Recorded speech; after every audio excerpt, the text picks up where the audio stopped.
장을 보고 돌아오는데 그 앞에서 멈춰버렸어요. 모텔 간판 아래 내 며느리가 남자랑 팔짱을 끼고 웃고 있었어요. 딴 남자요. 우리 아들 말고. 처음엔 내가 잘못 본 줄 알았어요. 근데 그 애가 나를 본 순간 그대로 굳더라고요. 웃던 입꼬리 싹 내려가고 눈동자만 덜덜 떨리는데 그제야 며칠 전 친구가 했던 말이 떠올랐죠. 네 며느리 점심마다 그 앞에서 보인다더라. 설마 했는데 진짜였어요. 2년 전 며느리가 찾아와 울며 말했습니다. 어머니, 죄송해요. 지훈이 맡길 데가 없어요. 저 복직 안 하면 진짜 생활비도 못 벌어요. 말끝마다 고개를 조아리던 그 아이가 그땐 그렇게 안쓰러워 보였어요. 나도 딸처럼 품고 손주도 내 품에 안고 그래 몇 달만 참자. 나 아니면 누가 해줄까 싶었죠. 그런데 며느리는 복직하고 얼마 지나지 않아 달라졌습니다. 어머니, 빨래 좀 미리 개어두실 수 있어요? 청소기 돌리셨죠? 오늘 먼지가 많던데요. 하루, 이틀도 아니고 조금씩 하나씩 늘어가더니 이젠 마치 제가 가사도우미라도 되는 양 지시를 하기 시작했습니다. 서운했죠. 하지만 참고 또 참았습니다. 내 새끼 그리고 손주 지훈이 얼굴 한번 보면 서운함도 잠깐은 덜해지니까요. 그날도 지훈이를 데리고 놀이터에 갔습니다. 햇살도 좋고 바람도 따뜻했죠. 그 아이가 얼마나 미끄럼틀을 좋아하는지 혼자 탈 수 있을 때마다 제가 박수를 쳐줬거든요. 근데 순식간이었어요. 지훈이가 계단에서 한 칸 엇디뎌서 무릎을 살짝 까졌습니다. 바로 안고 병원 갔습니다. 약도 바르고 치료도 다 받았죠. 아이도 금방 울음 그쳤고요. 하지만 그날 저녁 아들과 며느리가 들어오자마자 얼굴이 확 굳더니 소리를 질렀습니다. 어머니, 도대체 뭐 하셨어요? 애 다친 거 보고도 저한테 먼저 연락 안 해요. 엄마가 좀만 신경 썼으면 이런 일 없잖아요. 지훈이는 소파에서 조용히 놀고 있었고 상처는 겨우 까진 정도였는데 그들의 말은 마치 제가 손주를 일부러 다치게 한 사람처럼 한없이 몰아붙였습니다. 그날 밤 저는 밥도 못 먹고 방에 들어왔습니다. 무릎에 파스 붙이고 잠든 지훈이 얼굴을 가만히 들여다보다 결국 조용히 아무 소리도 없이 눈물이 흘렀습니다. 내가 이 집에서 무슨 존재인가. 아이를 위해서, 가족을 위해서 참고 또 참았는데 그날 제 마음 한구석이 툭 하고 금이 갔습니다. 그 사건이 있고 며칠 동안은 말수가 줄었습니다. 아들도 며느리도 저를 마주쳐도 눈을 피했고 저 역시 괜히 말을 꺼냈다가 상처받을까 입을 굳게 다물고 지냈습니다. 하지만 지훈이는 달랐습니다. 할머니, 오늘은 내가 밥 퍼줄게. 작은 손으로 밥 주걱을 들고 엉망진창이 된 밥그릇을 쳐다보며 웃는 그 아이를 어떻게 미워할 수가 있겠어요. 밤이면 제 방에 와서 이불 속으로 쏙 들어와 말합니다. 할머니, 오늘도 나랑 자자. 왜 무서워? 아니, 할머니랑 자면 포근해. 그 말 한마디에 제 심장이 따뜻해지는 것 같았습니다. 어느 날은 며느리가 일찍 들어온 날이었죠. 지훈이가 달려가 안기는 줄 알았는데 엄마, 나 할머니랑 살래. 하고 말했습니다. 선이 얼굴이 굳어졌고 저는 황급히 웃으며 말을 돌렸습니다. 지훈아, 엄마가 제일 좋은 거잖아, 그치? 하지만 아이는 고개를 절레절레 흔들며 말했습니다. 엄마는 항상 바쁘고 핸드폰만 하잖아. 할머니는 놀아주고 맛있는 것도 해줘. 그 말을 들으면서도 저는 다시 입을 꾹 다물었습니다. 그 아이가 내가 여기서 버틸 수 있는 유일한 이유였습니다. 혼자 밥 먹을 때, 혼자 빨래 넣을 때, 심지어 욕실에서 무릎을 주무르며 숨을 고를 때도 그 아이가 웃는 얼굴만 떠오르면 이 집에서도 숨을 쉴 수 있었습니다. 사람은요, 그 누구의 위로보다 순수한 아이의 애정 하나에 견뎌낼 힘을 얻는 것 같습니다. 저는 지훈이를 더욱더 사랑하게 됐습니다. 그 아이가 제 하루였습니다. 그날은 사돈댁에서 손님이 올라오는 날이었습니다. 며느리가 말하길 본가 식구들이 일이 있어 서울에 며칠 머문다고 했습니다. 어머니, 저희 엄마랑 오빠들 오실 거예요. 일주일만 같이 지내실 건데 방은 정리해놨어요. 지훈이 잘 부탁드릴게요. 늘상 듣던 그 말투였습니다. 지훈이 잘 부탁드릴게요. 그 뒤에 숨겨진 진짜 말은 분명 식사도 빨래도 손님 맞이도 잘 부탁드릴게요. 였습니다. 그날 아침부터 김치를 꺼내고 마른 반찬을 데우 사돈댁 입만 맞춘다며 장을 봐와 국이며 찌개를 끓였습니다. 멀쩡한 며느리는 소파에 앉아 휴대폰을 보고 있었습니다. 어머니, 지훈이 기저귀 좀 갈아주시겠어요? 아, 그리고 거실도 좀 정리 좀. 우리 엄마들 금방 도착하신대요. 입술을 꼭 깨물었습니다. 그래, 그래야지. 그 한마디로 제가 이 집에서 어떤 위치인지 다시금 확인해야 했습니다. 사돈댁 식구들이 도착했을 때 식탁 위에 반찬이 가지런히 놓여 있었고 지훈이는 목욕까지 끝내고 말끔한 옷으로 갈아입은 상태였습니다. 어머, 서울시댁에 이렇게 인물이 좋으신 분이 계셨네요. 사돈댁 큰며느리가 웃으며 말을 건넸지만 그 말은 예의였고 그 예의 뒤엔 며느리의 한마디가 따라붙었습니다. 아, 우리 어머니요. 지훈이 전담이세요. 거의 저희 집 가사총괄입니다. 하하. 웃음이 터졌습니다. 모두가 웃었습니다. 저만 웃지 못했습니다. 고개를 숙이고 있었습니다. 그 말이 농담이 아니라는 걸 저는 알고 있었기 때문입니다. 그날 저녁 사돈댁 식구들이 방에 들어가고 부엌에서 설거지를 하는 제 등 뒤로 며느리의 목소리가 들렸습니다. 어머니, 뒷정리는 부탁드릴게요. 아, 내일 아침엔 콩나물국 괜찮을까요? 저희 엄마 입맛이 조금 까다로워서. 그 순간 싱크대 위에 놓인 물그릇이 출렁였습니다. 제가 손에 힘을 주지 않았다면 그릇 하나쯤 깨졌을지도 모릅니다. 눈앞이 핑 돌았습니다. 내가 지금 어디에 있는 걸까?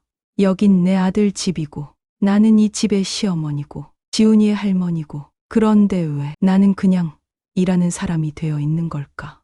다음 날 아침 해 뜨기도 전에 눈을 떴습니다.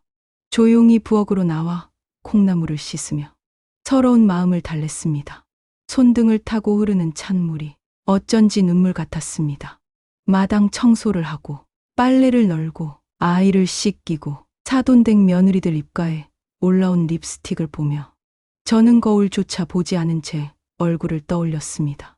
그날 저녁 지훈이가 제 무릎에 기대 잠들며 속삭였습니다. 할머니, 엄마는 왜 할머니한테만 시켜요? 할머니 힘든데 내가 다 알아요. 그 말에 참았던 눈물이 주르륵 흘렀습니다. 어린 손주도 알아보는 서러움인데 그 어른들은 왜 보지 못하는 걸까? 나는 이 집의 어른이 아니었습니다. 나는 그냥 이 집에서 일해주는 사람이었습니다. 어르신 택배요. 인터폰에서 울리는 소리에 급히 손을 닫고 달려나갔습니다. 그 와중에도 지훈이는 넘어졌다며 울고 있었고 부엌엔 아직 조리 중인 국물이 팔팔 끓고 있었습니다. 택배를 들고 들어오며 저는 거실 한편에 놓여있는 시계를 봤습니다. 오후 2시. 오늘이 매달 첫째 주 수요일. 그 말은 곧 친구들과 점심 모임 있는 날이라는 뜻이었습니다. 아이고, 또 못 나갔네. 매달 한 번. 동네 할머니 친구들이랑 만나 된장찌개 하나 놓고 웃던 그 자리. 얼마나 기다리던 시간이었는데 이젠 문자 하나 보내기도 미안해졌습니다. 전화도 못하고 카톡도 못 보내고 그냥 용히 오늘도 불참으로 넘겼습니다. 그런데 그날 오후 문득 초인종이 울렸습니다. 지훈이를 재우고 막 설거지를 끝냈을 때였습니다. 문을 열자 친숙한 얼굴들이 보였습니다. 우리가 그냥 들렀어요.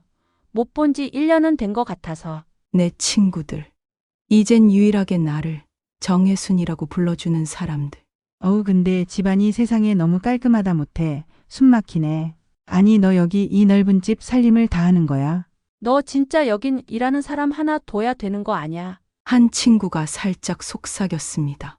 혜순아, 며느리가 너한테 너무 하는 거 아니냐? 그 말에 저는 웃으며 대답했습니다. 아유, 무슨 소리야.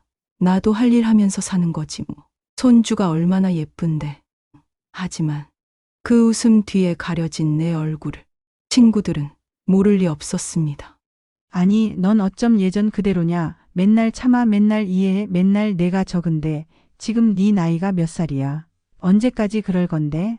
우리 나이에 그 정도면 딱 식모 취급이지 뭐. 그 말이 농담처럼 들리지 않았습니다. 진짜 식모. 너는 1년 넘게 여기서 밥하고 아이 보고 청소하고 남의 빨래 개고 너 하나만 보면 네 아들 부부는 진짜 죄받을 일이야. 그 순간 한 친구가 조용히 제 손을 잡았습니다. 혜순아, 넌 친구들 모임에서도 제일 유쾌하고 밝은 사람이었잖아. 우리랑 놀러 다닐 땐 누구보다 웃기고 춤도 잘 추고 넌 그랬던 사람이었잖아. 근데 지금 너는 그냥 너무 늙었어. 너무 말라가고 있어. 그 말에 나는 한참을 말없이 앉아 있었습니다. 무릎에 놓인 손이 떨렸습니다. 친구들이 떠나고 현관문을 닫는 순간 저도 모르게 그 자리에 주저앉았습니다. 나는 지금 뭐 하고 있는 걸까? 이렇게 살려고 젊은 날을 다 버틴 건 아닐 텐데. 한때 나는 시장에서 생선 들고 웃던 아줌마였고 애들 학원비 벌려고 야시장까지 뛰던 사람이었는데 이제는 남의 집처럼 느껴지는 이 공간에서 누가 오면 숨죽여야 하는 그냥 없는 사람이 되어 있었습니다.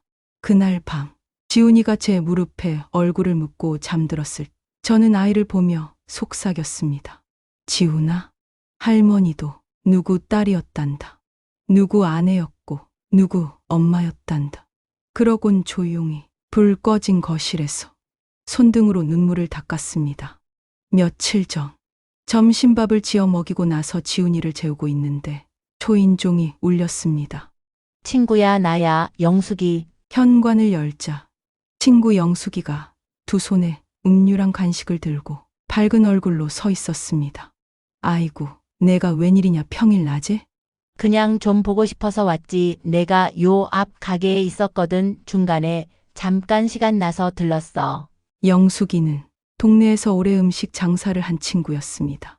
장사터는 우리 아파트 단지 건너편 골목 입구에 있었고 거긴 점심시간이면 근처 회사 사람들이 많이 몰려드는 곳이기도 했습니다.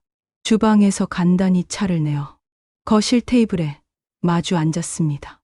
와, 오늘도 집 진짜 깨끗하다. 설마 반찬까지 네가 다 하니? 에이, 그냥 손주 보는데 설거지야. 밥도 해야 하고 빨래도 해야 하고 하다 보면 다 내가 하고 있더라. 영숙이는 말없이 저를 쳐다보다가 천천히 입을 열었습니다. 혜순아, 나 할 얘기가 하나 있는데 그냥 못 본 척 하려고 했는데 계속 마음에 걸려서.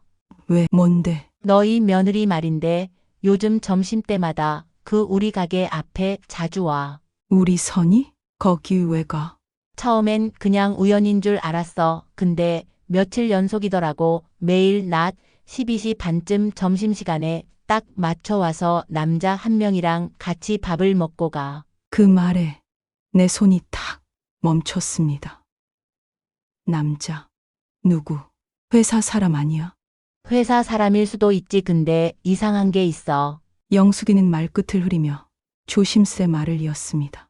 그 남자랑 좀 가까워 보여. 팔짱도 끼고 웃고 그냥 직장 동료 사이는 아닌 것 같아서 처음엔 나도 별 생각 없었는데 계속 보니까 자꾸 눈에 밟히더라. 나는 그 말을 들으며 차를 입에 대지 못하고 앉아 있었습니다. 온몸이 순간 얼어붙는 느낌이 들었습니다. 혹시 뭐 잘못 본 거 아니야? 우리 선이 그런 애 아니야. 나도 그랬으면 좋겠지. 근데 혜순아, 너는 내가 괜히 이런 말 하겠어? 내가 괜히 내 속 뒤집으려고 이러는 거 아냐. 그냥 혹시 몰라서, 진짜 몰라서 말하는 거야. 고맙다. 내가 너무 몰랐던 걸지도 몰라. 내가 알아보던가 할게. 영숙이는 조용히 일어나 돌아갔고 나는 현관문을 닫고도 한참을 멍하니 서 있었습니다. 손에 들고 있던 수건 한 장이 바닥으로 툭 떨어졌습니다. 저는 그때도 친구가 뭔가 오해하는 거라고 생각했습니다. 요즘 따라 집안 분위기가 이상하게 흘러가기 시작했습니다. 평소보다 아들 민우는 말수가 더 줄었고 며느리 선희의 표정은 어딘가 날이 서 있었습니다. 퇴근하고 들어온 민우가 현관문을 닫을 때 나는 그 소리만 들어도 오늘은 또 뭔가 있었구나 싶었습니다. 어느 날은 선이가 나한테 이렇게 말하더군요. 어머니, 오늘 민우 또 회식이라며요? 요즘 왜 이렇게 술자리가 잦은 거예요? 글쎄다 아까 전화로는 고객 미팅 있다고 하던데. 고객 미팅이 그렇게 매일 있나요? 이상하잖아요. 어머니도 그렇게 생각 안 드세요? 나는 선뜻 말을 잊지 못했습니다. 그동안 아들에 대해 좋지 않게 말한 적이 없었기에 이번에도 마찬가지. 그냥 웃으며 넘겼습니다. 애들 일은 애들이 알아서 하겠지. 서로 피곤해서 그런가 보지. 뭐. 하지만 그날 저녁 문이 닫힌 안방 안에서는 낮은 목소리로 시작된 말다툼이 점점 격해졌습니다. 민우 씨, 대체 요즘 나한테 왜 이래요? 뭐가? 난 그냥 집에 조용히 들어왔을 뿐이야. 조용히. 아예 말을 안 하잖아요. 무슨 말만 하면 휴대폰 들여다보고 식사 중에도 답답하다고 방으로 들어가고. 그럼 당신은 아침에 눈 뜨자마자 엄마한테 애 맡기고 출근하면서 인상 쓰고 가는 건 뭐야? 그건 내가 힘들어서 그랬다고 몇 번이나 말했잖아요. 이불을 덮고 누워 그들의 대화를 들으면서도 나는 눈을 감은 채로 마음속으로 기도하듯 읊조렸습니다. 제발 그만 싸워라. 지훈이 깰라. 하지만 며칠 뒤 또다시 싸움은 이어졌습니다. 퇴근한 아들이 씻지도 않고 거실 소파에 앉아 TV를 멍하니 보고 있었는데 그 앞을 지나던 선이가 툭 말을 던졌습니다. 지훈이 오늘 병원 갔다 왔는데 당신은 그걸 묻지도 않아? 아, 병원 왜? 어디 아픈 거야? 어머니가 혼자 애 데리고 다녀왔어요. 당신은 진짜 아빠 맞아요? 민우는 한숨을 푹 쉬고 고개를 숙였습니다. 회사 일이 많아서 그래. 그걸 몰라줘. 회사 일 핑계 이제 지겹지도 않아요? 둘 사이에 오가는 말 모두 내 옆을 지나가지만 나는 그저 작은 의자에 앉아 지훈이 옷 가지며 장난감을 정리하고 있었습니다. 괜히 내가 민우에게 뭔가를 더 해줬어야 했나? 선이에게 말을 더 따뜻하게 했어야 했나? 자꾸 내 탓을 하게 되는 내 자신이 더 서글펐습니다. 며칠 전에 이런 일도 있었습니다. 선이가 퇴근하고 들어와서는 냉장고 문을 쾅 닫으며 말했습니다. 왜 또 반찬이 다 이런 식이에요? 지훈이 입맛이 요즘 바뀌었다니까요, 어머니. 나는 그 말을 듣고도 아무 말 없이 조용히 고개를 끄덕였습니다. 그 말을 들은 민우가 그 자리에서 벌떡 일어났습니다. 당신 진짜 너무한다. 엄마가 뭐 요리사가야. 그냥 고맙다고 하고 넘어가면 안 돼. 난 지훈이 생각해서 하는 말이야. 당신은 늘 엄마 편이지. 내 얘기는 들으려고도 안 하고. 그 순간 지훈이는 자기 방에서 조용히 문을 열고 나왔습니다. 할머니 엄마 아빠 또 싸워. 나는 놀란 얼굴로 지훈이를 안으며 말했습니다. 아니야. 엄마 아빠 그냥 이야기하는 거야. 지훈이는 신경 쓰지 마. 지훈이의 눈망울이 떨리는 걸 보며 나는 마음이 찢어졌습니다. 사랑하던 두 사람이 왜 이렇게 되었을까? 무슨 일이 있었길래 서로가 서로를 이렇게 피곤하게 만드는 걸까? 내가 중간에 껴서 무얼 해줄 수 있을까 고민해도 돌아오는 건 싸늘한 말투와 서운한 눈길뿐이었습니다. 그날 밤 민우가 내 방에 들어와 말했습니다. 엄마 나 요즘 너무 힘들어. 나는 베개에 등을 기댄 채 고개를 끄덕였습니다. 민우야, 사람 사는 게 다 그런 거야. 서로 기대고 맞춰가고 한쪽만 참아서는 안 되는 거고 둘 다 같은 방향으로 가야 되는 거야. 민우는 아무 말 없이 내 손을 잡았습니다. 미안해요. 괜히 엄마까지 힘들게 해서. 그 손길이 어린 시절 내 아들이 열이 나서 내 손을 꼭 잡고 있었던 그때처럼 작고 불안해 보였습니다. 나는 알았습니다. 이 집의 균열은 이제 작은 금을 넘어서 벽 전체를 가로지르는 깊은 틈이 되었다는 것을. 그러다 그날이 오고야 말았습니다. 어머니 왜 여기 계세요? 나는 대답하지 못했습니다. 아니, 하지 않았습니다. 그저 장바구니를 들고 모텔 앞에 서 있는 며느리와 그 남자를 그대로 바라봤습니다. 그 순간 시간이 멈춘 것 같았습니다. 몇 분 전 지훈이는 낮잠에 들었고 나는 마침 반찬거리가 떨어져서 동네 슈퍼에 다녀오려던 참이었습니다. 장바구니를 챙겨 집을 나섰습니다. 햇살이 조금 따가웠지만 바람이 불어와 걸음은 가벼웠습니다. 하지만 그 평범했던 길이 그날 내 인생에서 가장 끔찍한 장면을 마주하게 될 줄은 몰랐습니다. 나는 슈퍼로 가는 골목 대신 마트 할인 코너가 많은 큰 길 쪽으로 방향을 틀었습니다. 그리고 그 길, 평소엔 잘 가지 않던 그 좁은 골목 어귀에서 나는 그 장면을 보게 된 겁니다. 골목 안, 선명한 주황색 간판. 그곳에서 나오는 두 사람.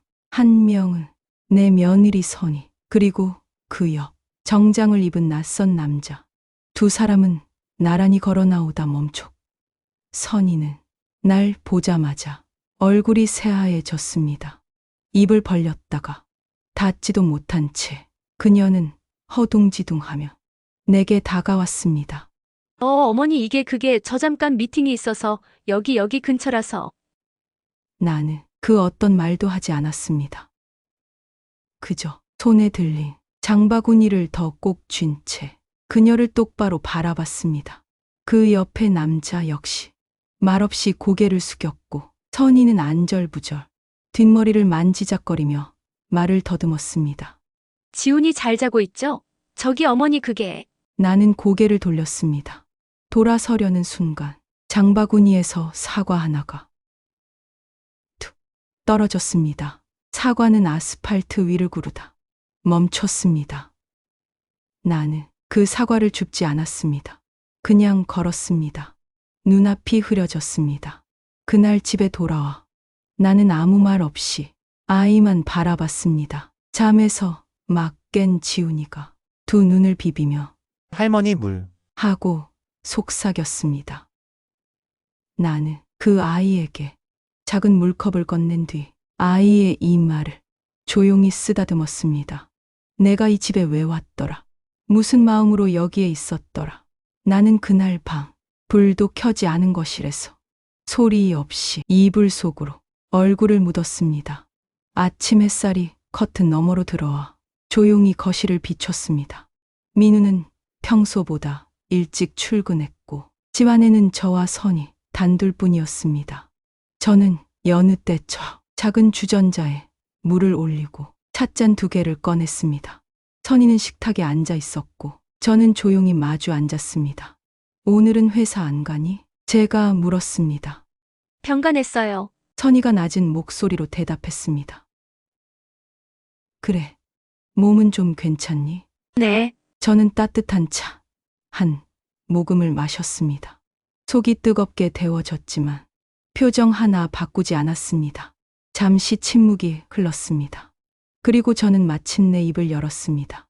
선희야, 어제 일 나는 더 이상 얘기하고 싶지 않다. 선희는 고개를 떨군 채 한동안 아무 말도 하지 않았습니다. 말 안 해도 된다. 왜 그런 선택을 했는지도 이제는 묻지 않으마. 죄송해요. 선희가 입술을 깨물며 작게 중얼거렸습니다. 저는 눈을 감았습니다. 늦었구나.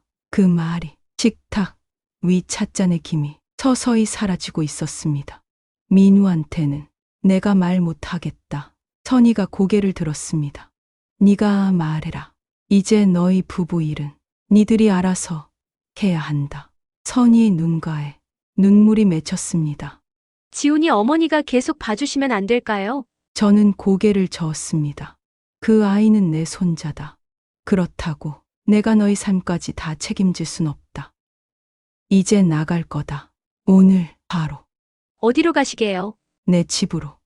나를 가사도우미 취급하지 않는 내 집으로. 저는 자리를 일어났고 작은 방 안으로 들어갔습니다.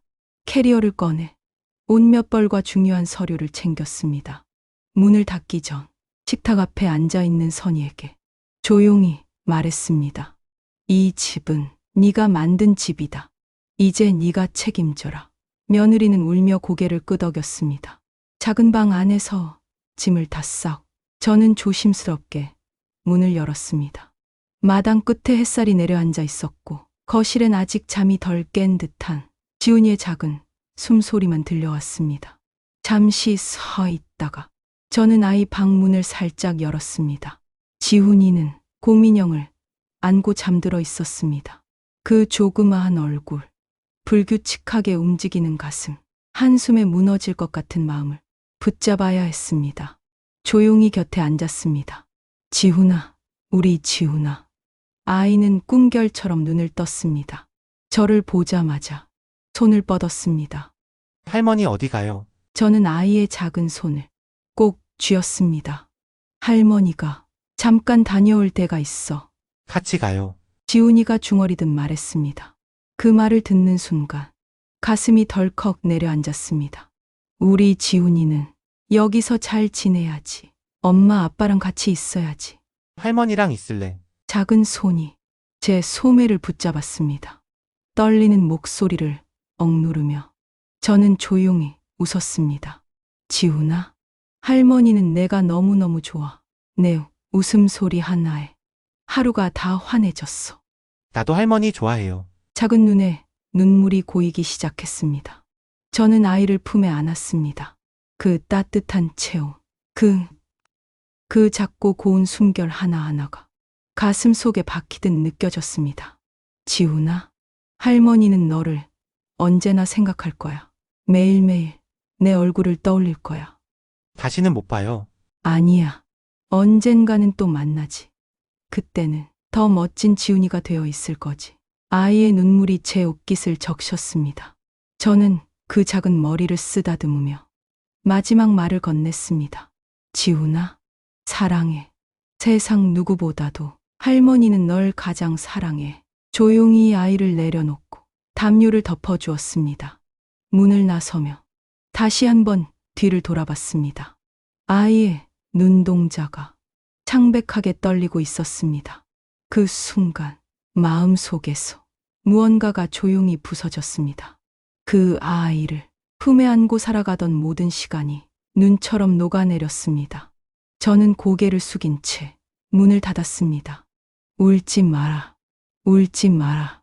스스로에게 수십 번 되뇌이며 현관을 향해 걸었습니다. 들고 있는 캐리어가 어쩌면 제 남은 인생 전부처럼 느껴졌습니다.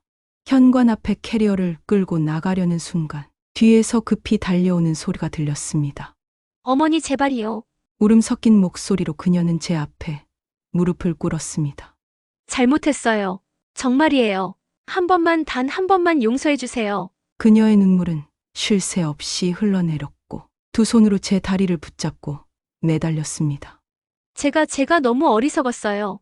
어머니 없으면 지훈이도 저도 아무것도 못해요. 저는 한동안 아무 말도 하지 않았습니다. 그 눈물 속에 담긴 감정이 진심인지 또 다른 계산인지 이제는 분별할 힘조차 없었습니다. 그저 조용히 말했습니다.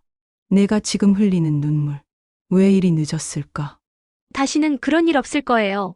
제발 가지 마세요. 그녀의 울음소리는 이웃에게도 들릴 만큼 컸지만 저는 조용히 고개를 저었습니다.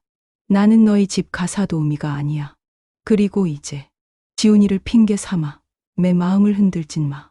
캐리어 손잡이를 다시 쥐고 문 앞에 섰습니다. 그녀는 마지막으로 한 손으로 제 발목을 붙잡으며 말했습니다. 어머니 지훈이는 어쩌고요? 잠시 멈춰 섰다가 제 등 뒤로 조용히 대답했습니다. 그 아이는 언젠가 알게 될 거다. 누가 진심으로 자신을 사랑했는지. 넌 항상 그걸 명심하고 살아야 돼. 그 말과 함께 저는 단호하게 발걸음을 떼었습니다. 뒤돌아보지 않았습니다. 그 집 앞 계단을 내려오며 겨울바람이 옷깃을 파고들었지만 제 마음만큼은 더욱 냉철해졌습니다. 현관문을 열고 바깥의 차가운 공기를 마주했을 때 저는 다시는 돌아보지 않겠다고 마음을 먹었습니다. 이젠 나를 지키기로 했으니까. 이 아이를 위해서도 더는 울지 않기로 했으니까. 집을 나선 저는 택시를 타고 곧장 제 집으로 향했습니다. 멀지 않은 거리였지만 그 짧은 시간이 참 길게 느껴졌습니다. 도착한 건 저녁이 조금 지난 시각이었습니다. 비밀번호를 누르고 현관문을 열자 어둡고 조용한 실내가 저를 반겼습니다. 다녀왔습니다. 혼잣말처럼 중얼이고 신발을 벗었습니다. 거실 한편엔 먼지가 쌓인 선풍기와 정리되지 않은 빨래 건조대가 그대로 있었습니다. 새 간살이 하나하나가 그동안 저 없이 지나온 시간을 말해주고 있었습니다. 전등을 켜고 천천히 거실을 둘러봤습니다. 소파에 앉아 한참을 멍하니 앉아 있었고 한참이 지나서야 캐리어를 풀었습니다. 그날 밤 민우에게 전화가 걸려왔습니다. 휴대폰 화면을 한참 바라보다가 결국 받아들었습니다. 엄마 어디야? 왜 말도 없이 가? 목소리는 다급했고 한숨이 섞여 있었습니다. 저는 조용히 대답했습니다. 미안하다. 그냥 좀 힘들더라. 무슨 일 있었어? 무슨 일이야? 말 좀 해봐. 아니야. 그냥 내가 좀 못하겠더라. 그 말만 남기고 전화를 끊었습니다. 그 아이에게 그 순간 무슨 감정이 들었을지 짐작은 갔지만 저는 더는 설명하고 싶지 않았습니다. 그저 고요하게 제 공간으로 돌아오고 싶었습니다. 다음 날 아침 저는 일찍 일어났습니다. 베란다 창을 열고 창틀을 닦았고 세탁기를 돌리고 묵은 이불을 햇살에 널었습니다. 싱크대 아래 곰팡이가 핀 부분은 락스로 문질렀고 창고 구석엔 까맣게 먼지가 쌓인 쌀통이 그대로 남아 있었습니다. 잠깐 쉬는 사이 뜨거운 커피를 내려 마셨습니다.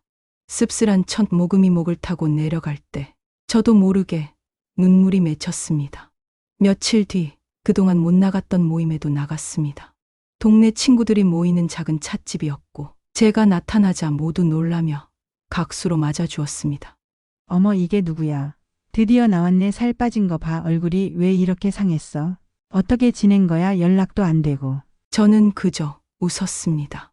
그냥 좀 집안일이 있었어. 친구들은 더 묻지 않았습니다. 오랜 친구는 말하지 않아도 아는 법이니까요. 그 자리가 정말 오랜만에 제 자신으로 돌아온 느낌을 줬습니다.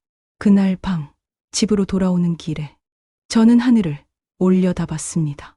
별은 보이지 않았지만 차가운 공기가 제 뺨을 스쳐갈 때 이상하게도 마음은 편안했습니다. 저는 이제 다시 제 삶의 중심으로 돌아왔습니다.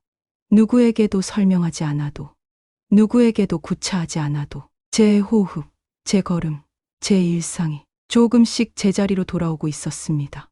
며칠 후 현관 초인종이 울렸습니다. 누구일까 싶어 문을 열자 민우가 서 있었습니다. 부스스한 머리, 퀭한 눈, 말도 없이 그대로 안으로 들어왔습니다. 엄마, 미안해. 나 그냥 엄마 얼굴 좀 보러 왔어. 그는 조용히 거실 소파에 앉았습니다. 제가 커피를 타다 주자 두 손으로 컵을 감싸 쥐고 한참을 말이 없었습니다. 민우야, 무슨 일이야?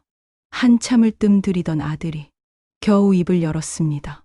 나 이혼하려고 해. 엄마한테는 이런 말 안 하려고 했는데 더는 못 견디겠어. 그 말에 가슴이 쿡 내려앉는 것 같았습니다. 하지만 저는 놀라는 기색 없이 그저 조용히 그의 말을 들었습니다. 다 들었어. 선희한테 엄마한테 무릎 꿇고 빌었다더라. 그런데도 엄마 한마디도 안 하시고 그냥 가셨다더라. 저는 아무 대답도 할 수가 없었습니다. 난 그날 이후 계속 생각했어. 내가 뭘 잘못한 건지, 왜 엄마한테 그런 일을 맡기고 그런 상황까지 만든 건지. 엄마 미안해. 민우는 결국 눈물을 쏟아냈습니다. 머리를 감싸주며 소리 없이 울었습니다. 저는 옆에 조용히 앉았습니다. 무너져 내린 내 아들을 보며 그 어떤 말도 쉽게 꺼낼 수 없었습니다. 하지만 이내 조용히 그의 등을 가만히 쓰다듬었습니다. 민우야, 엄마가 널 키울 때도 힘들었지만 너 하나만 바라보며 견뎠단다. 이혼이 정답일 때도 있지만 가정이라는 건 쉽게 내려놓을 수 있는 게 아니야. 너무 힘들고 속상해도 아이 생각해서 한 번 더 참아봐. 지훈이한테는 네가 기둥이란다. 그 기둥이 무너지는 순간 그 아이 마음도 비청일 수 있어. 민우는 말없이 고개를 끄덕였습니다. 하지만 그 눈물은 멈추지 않았습니다. 그 마음의 울음이 제 가슴을 더 찢었습니다. 저는 담담히 말했습니다. 이제 내 가정은 내가 지켜야 해. 엄마는 다 내려놨다. 엄마 인생은 이제 내 자리에서 다시 시작할 거야. 그 말을 들은 민우는 다시 한번 고개를 숙였습니다. 엄마 다시는 그런 일 없게 알게. 지훈이 잘 키우고 가정 지킬게. 엄마가 이렇게 말해줘서 고마워. 그날 민우는 한참을 앉아 있다. 말없이 자리에서 일어났습니다. 문을 나서는 아들의 뒷모습을 보며 저는 마음속으로 되뇌었습니다. 이제는 저 아이가 진짜 어른이 되기 며칠 전이었습니다. 늦은 오후 창문을 닫으려던 찰나 휴대폰이 울렸습니다. 발신자는 낯익은 번호였습니다. 받을까 말까 잠시 망설이다가 조용히 화면을 눌렀습니다. 화면에는 지훈이 얼굴이 가득 차 있었습니다. 할머니, 오늘 내가 그림 그렸어 보여줄까? 어린아이답게 해맑은 목소리였고 화면 너머로 알록달록한 크레파스 그림을 흔들며 무언가를 설명하고 있었습니다. 여기. 이건 나고 이건 할머니야 같이 놀이터 가는 거야. 내가 그렸어. 예쁘지? 순간 가슴이 먹먹해졌습니다. 목울대가 뜨겁게 올라왔지만 억지로 웃음을 지었습니다. 그래, 우리 지훈이 참 잘 그렸네. 할머니 근데 왜 안 와? 아빠도 엄마도 일한다고 바쁜데 할머니는 나 안 보고 싶어. 울컥하는 마음을 꾹꾹 눌렀습니다. 아이에게 슬픈 얼굴을 보이고 싶지 않았습니다. 할머니가 지훈이 많이 보고 싶지. 그런데 말이야, 할머니가 조금 아파서 조금만 기다려줄 수 있겠니? 지훈이는 고개를 끄덕이며 말했습니다. 응, 얼른 나 할머니 좋아하니까 할머니 오면 또 그림 그려줄게. 영상이 꺼진 후 한참 동안 휴대폰을 내려놓지 못했습니다. 그 아이의 맑은 눈동자, 떨리는 목소리가 귀 안에서 맴돌았습니다. 며칠 후였습니다. 밤늦게 알림음 하나가 조용히 울렸습니다. 며느리 선희에게서 온 문자였습니다. 한참 뜸하다가 온천 메시지였습니다. 어머님 죄송합니다. 그날 이후로 용기를 낼 수 없어 연락을 못 드렸어요. 무슨 말을 해도 다 제 변명 같을까 봐요. 정말 잘못했습니다. 제가 너무 어리석었고 어머님께 씻을 수 없는 상처를 드렸다는 걸 잘 압니다. 잠시 뒤 또 한 통이 도착했습니다. 정말 바보 같은 짓을 했습니다. 저 같은 사람 용서받을 자격 없다는 거 알아요. 하지만 지훈이만은 할머니 품에서 자랐던 기억, 그거 하나만큼은 잊지 않게 해주세요.